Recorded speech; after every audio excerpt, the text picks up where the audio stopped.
Tlet tim daqshekk ħażmien il-kandidat għal kap tal-Partit Nazzjonalista Bernard Grech sabiex jibdel ta' taħt fuq il-pożizzjoni tiegħu fuq l-abort. Il-ġimgħa filgħaxija waqt il-programm online Xarabank, Bernard Grech kien affaċċjat b'sensiela ta' mistoqsijiet dwar il-pożizzjoni tiegħu fuq l-abort. Waħda minnhom kienet dwar il-vot tiegħu fil-Parlament jekk f'referendum il-poplu jażel favur l-abort. Inti iddikjarajt ukoll illi kontra l-abort. Issa jekk isir referendum u l-maġġoranza tivvota favur l-abort, inti fil-Parlament, kif tivvota?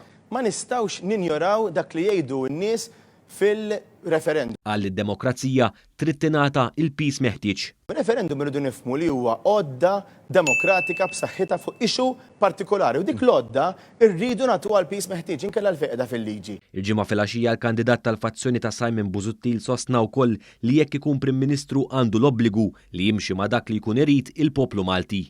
Jekk imbagħad inkun Prim Ministru naħseb illi anzi konvinti li għandi obbligu li nimxi mad-deċiżjoni li jkun tal-poplu Malti. Din il-pożizzjoni ta' Bernard Grech madankollu damet mill-Milizza San Stefnu e kif it-tnejn wara nofsinhar waqt stedina għall-intervista fuq programm differenti, Grech daq diska ferm differenti.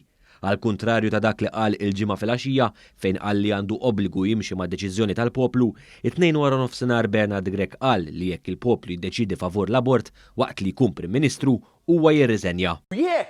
Jekk għax dal-ħafna jekkijiet imma lest li nwieġebha wkoll. Inkun Prim Ministru ma għandix problema jekk jgħaddi il-referendum dwar l-abort u jkun iva u din hija xi ħaġa remota ħafna, jiena lest li dak il-ħin anka nirriżenja. Anke jekk tliet ijiem biss qabel kien saħaq li referendum huwa għodda demokratika b'saħħitha li trid tingħata l-peace meħtieġ, wara qal li lest jaħdem kontra d-deċiżjoni li jkun għażel il-poplu f'referendum. Jekk ikun hemm xi ħadd li jrid jagħmel referendum tal-abort, jinkun qed naħdem u dana bil-provi għax diġà għamiltu fil-passat biex dak ir-referendum ma jgħaddix.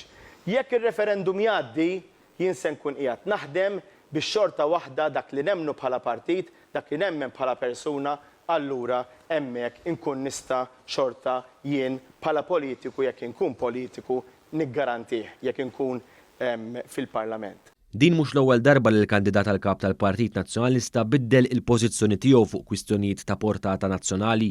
Sa ftit jemilu, Bernard Grech ammetta wkoll li biddel il-pożizzjoni tiegħu fuq id-divorzju minkejja li kkampanja b'saħħa għalija 9 snin ilu.